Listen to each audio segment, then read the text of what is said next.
Hello दोस्तों, तो आज हम लीड कोड की नेक्स्ट इटरेटर एलिमेंट 1 प्रॉब्लम करने वाले हैं। ये लीड कोड की इजी लेवल की प्रॉब्लम है और ये प्रॉब्लम हमें बोलती है कि अगर हमें 2 एरे गिवन है num1 एंड num2, तो हमें num2 है उसके लिए नेक्स्ट इटरेटर एलिमेंट निकालने हैं और num1 में फिर जो जो नंबर्स गिवन है उनके लिए प्रिंट आउट करना है।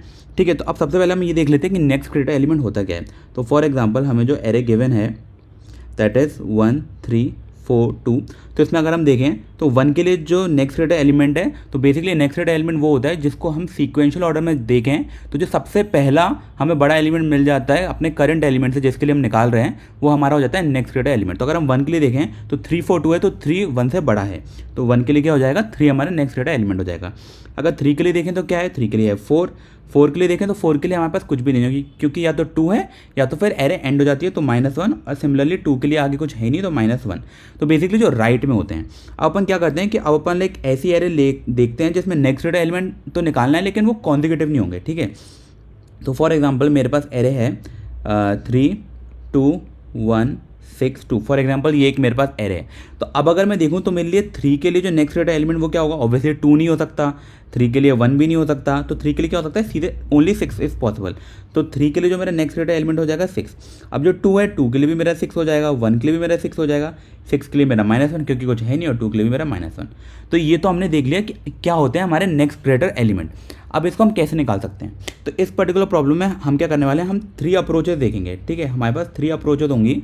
उसमें से जो फर्स्ट अप्रोच होगी वो हमारी होगी ब्रूट फोर्स, जिसकी कॉम्प्लेक्सिटी होगी n²। जो बाकी दो होंगे उनकी कॉम्प्लेक्सिटी होगी n।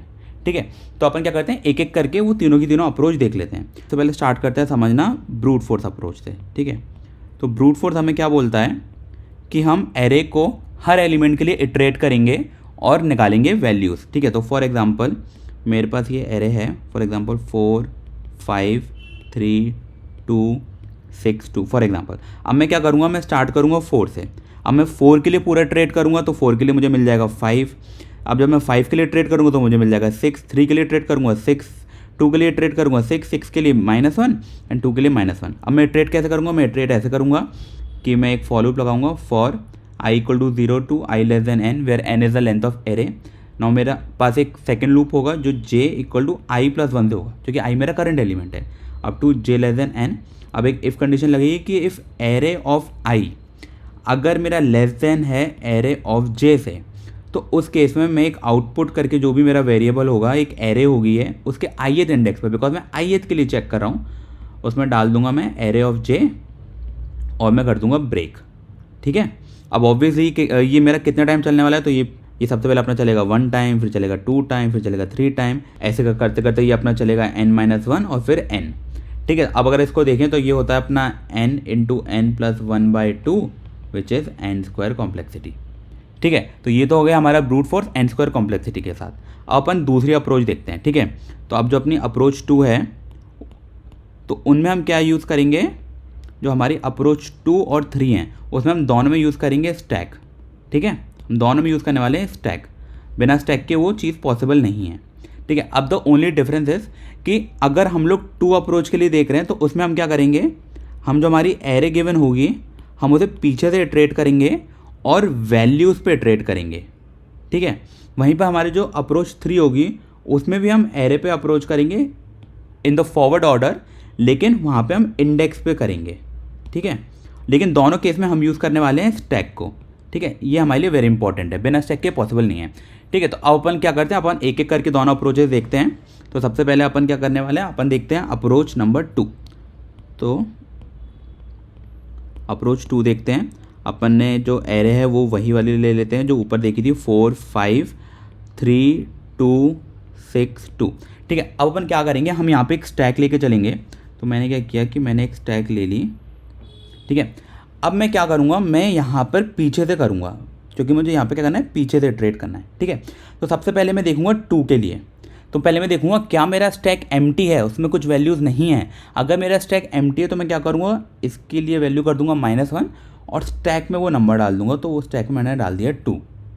अब मैं देखूँगा 6 के लिए, अब मैं देखूँगा स्टैक का जो टॉप ऑफ द एलिमेंट है क्या वो 6 से बड़ा है। अगर वो 6 से बड़ा नहीं है तो मैं उसको कर दूंगा पॉप और मैं यहाँ पे कर दूंगा -1 और मैं डाल दूंगा 6। ठीक है, अब मैं 2 के लिए चेक करूँगा क्या स्टैक का टॉप ऑफ द एलिमेंट 2 से बड़ा है, तो कंडीशन होल्ड्स ट्रू। तो मैं यहाँ पे लिख दूंगा 6 और फिर मैं डाल दूंगा 2 को उसके अंदर। अब मैं देखूंगा 3 के लिए, क्या टॉप ऑफ द एलिमेंट 3 से बड़ा है? तो नहीं, 3 से बड़ा नहीं है, तो मैं उसको निकाल दूंगा स्टैक से, पॉप कर दूंगा।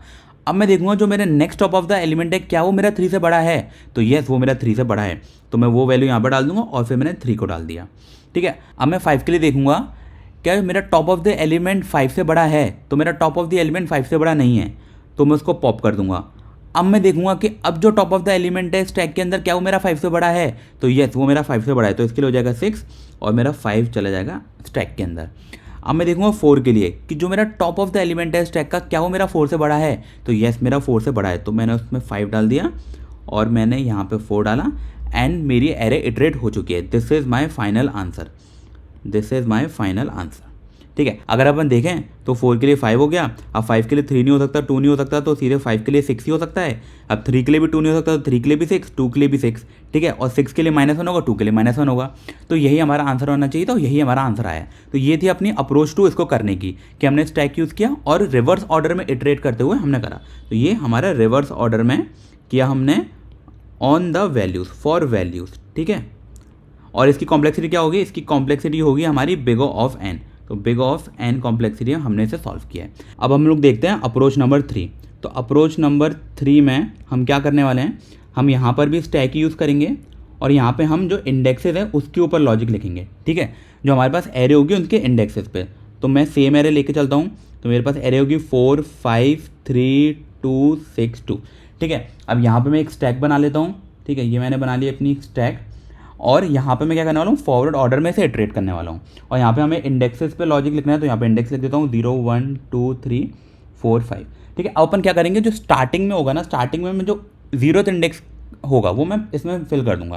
दैट मीन मैंने 4 के लिए जो इंडेक्स था वो मैंने फिल कर दिया। ठीक है, अब मैंने 4 के लिए इंडेक्स फिल कर दिया। अब मैं क्या करूँगा, मैं स्टार्ट करूँगा 5 से। तो मैं देखूँगा कि जो मेरे टॉप ऑफ द स्टैक की जो इंडेक्स है उसकी वैल्यू क्या 5 से छोटी है। तो मेरा टॉप ऑफ द स्टैक में जो इंडेक्स है वो है मेरा 0 और 0th इंडेक्स पे वैल्यू है 4। तो येस, मेरी 4 5 से छोटी है, तो मैं क्या करूँगा, मैं इस 0th इंडेक्स पे 5 रख दूँगा और उस इंडेक्स को कर दूँगा पॉप और फिर उसमें डाल दूँगा 5 का इंडेक्स। अब मैं सेम लॉजिक लगाऊँगा 3 के लिए। अब मैं देखूँगा कि जो टॉप वैल्यू है स्टैक की उस इंडेक्स पे जो वैल्यू है, क्या वो मेरी 3 से छोटी है।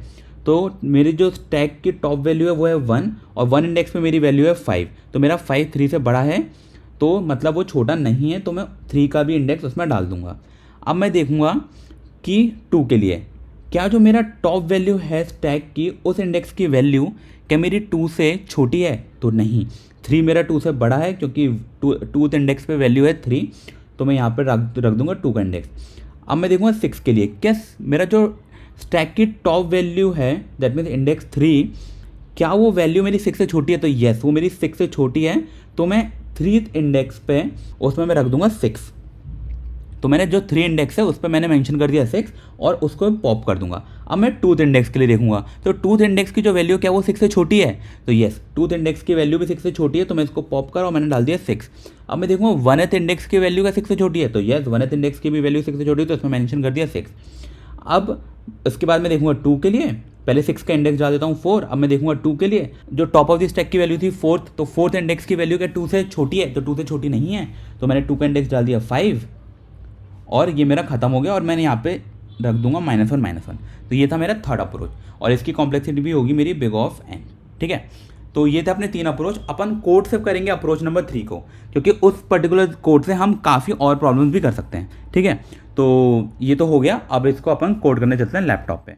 ओके, तो अब अपन क्या करते हैं, अपन जो थर्ड अप्रोच समझी थी उसको अपन लोग कोड करते हैं, जिसमें हम लोग फॉरवर्ड ऑर्डर में मूव कर रहे हैं। ठीक है, तो सबसे पहले हम क्या करेंगे, हमारे पास जो स्टैक थी उसमें मैंने बोला था कि अपन 0th इंडेक्स डाल देंगे। ठीक है, तो स्टैक में मैंने डाल दिया 0th इंडेक्स। अब मैं क्या करूँगा, मैं एक आउटपुट बना लेता हूँ कि मेरे पास एक आउटपुट एरे होगी। ठीक है, तो उसमें मैं क्या करता हूँ, इनिशियली -1 वैल्यूज़ रख देता हूँ। ठीक है, तो मैंने -1 वैल्यूज़ रख दी num2 के लिए। ठीक है, लेंथ ऑफ num2 के लिए, जितनी भी लेंथ num2 की होगी उतने के लिए मैंने क्या कर दिया, मैंने -1 वैल्यूज़ रख दी। अब मैं क्या करूँगा, मैं इसे इटरेट करना शुरू करूँगा। तो for I in range of, obviously 1 से शुरू करूँगा क्योंकि मैं 0th इंडेक्स को ऑलरेडी रख चुका हूँ, टिल nums2 तक। ठीक है, अब मैं क्या करूँगा, मैं एक कंडीशन लगाऊंगा while stack is not empty. ठीक है, तो मतलब स्टैक एम्प्टी नहीं होना चाहिए। एंड जो nums2 ऑफ स्टैक ऑफ -1 है, इसका मतलब जो लास्ट वैल्यू, जो लास्ट इंडेक्स है स्टैक के अंदर, उसकी जो वैल्यू है अगर वो छोटी है करंट इंडेक्स की वैल्यू से, तो हम अंदर जाएंगे, हमारी कंडीशन ट्रू होगी। तो हम क्या करेंगे, जो हमारा आउटपुट होगा स्टैक ऑफ -1 वाले इंडेक्स का, ठीक है, तो उसमें मैं रख दूंगा nums2 ऑफ i। ठीक है, तो बेसिकली मैंने प्रीवियस वैल्यू को मैं कंपेयर कर रहा था, मेरी करंट वैल्यू उससे बड़ी है, that means current value is a next greater element of my previous value. तो स्टैक ऑफ -1 मुझे दे देगा प्रीवियस वैल्यू का इंडेक्स, और यहाँ पे मैंने डाल दिया करंट वैल्यू। ठीक है, अब मैं क्या करूँगा, मैं स्टैक से कर दूंगा उसे पॉप। ठीक है, और अगर ये कंडीशन ट्रू नहीं होती है तो मैं स्टैक में करता जाऊँगा अपेंड हमारे करंट इंडेक्स को। ठीक है, तो ये तो हमने लॉजिक लिख लिया है नेक्स्ट ग्रेटर एलिमेंट का, पर ये क्वेश्चन है वो हमसे ये भी बोलता है कि अब हमें num1 के लिए उन्हें निकालना है। ठीक है, हमें ये क्या करना है, num1 के लिए निकालना है कि num1 में जो जो नंबर गिवन है। तो मैं क्या करूँगा, मैं एक मैपिंग बनाऊँगा। ठीक है, तो मैंने क्या किया, मैं एक मैप बनाता हूँ। ठीक है, उस मैप में मैं क्या करता हूँ, हर एक नंबर की मैपिंग करके चलता हूँ। तो मैं क्या करता हूँ, मैं एक फॉर लूप लगाता हूँ कि फॉर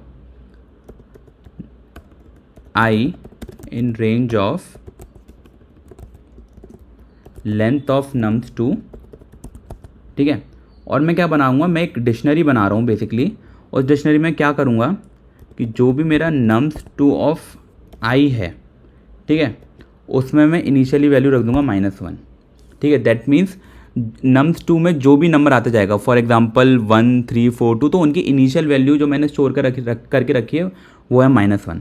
अब मैं क्या करूँगा कि जब जब मैं आउटपुट में वैल्यू रख रहा हूँ तो मैं क्या करूँगा, सेम मैप में भी रख दूँगा। तो मैं क्या करूँगा, मैप में उस पर्टिकुलर इंडेक्स की जगह उस पर्टिकुलर वैल्यू को रखूँगा। ठीक है, तो मैंने क्या किया, तो बेसिकली यहाँ पर आने वाला है हमारा nums2 ऑफ स्टैक ऑफ -1। क्यों, क्योंकि स्टैक ऑफ -1 मुझे इंडेक्स देता है जिस वैल्यू का, उसका मैं नेक्स्ट ग्रेटर एलिमेंट बना रहा हूँ। लेकिन मुझे क्या करना है, मुझे ये तो निकालना पड़ेगा ना कि वो किस नंबर के लिए है। तो मैंने उस नंबर के लिए निकाला, और उसके लिए मैं निकाल देता हूँ मेरा नेक्स्ट ग्रेटर एलिमेंट। ठीक है, विच इज़ i, और ये हो गया मेरा पूरा लॉजिक। अब मैं क्या करूँगा, मैंने एक आंसर एरे बनाया। ठीक है, उसमें मैं क्या करूँगा कि जो भी मेरी नम होगी nums1 एरे में, अब मैं क्या करूँगा, उसके लिए जो भी मेरा आंसर होगा उसको अपेंड कर दूंगा। मेरा आंसर क्या होगा, मेरा आंसर होगा मैप ऑफ नम। ठीक है, अब मैप ऑफ नम क्या देगा मुझे, मैप ऑफ नम देगा मुझे next greater element for that particular number. ठीक है, और जब मैं रिटर्न कर दूंगा तो वो मेरा आंसर हो जाएगा। अब अपन एक बार देखते हैं कि ये लॉजिक करेक्ट काम कर रहा है कि नहीं। तो ये लॉजिक अपना करेक्ट काम कर रहा है। इसने 4 1 2 के लिए आंसर दिया -1 3 -1। ठीक है, और इसके लिए इसने आंसर दिया हमें 3 -1। तो बेसिकली हमने क्या किया, हमने एक आउटपुट बनाया।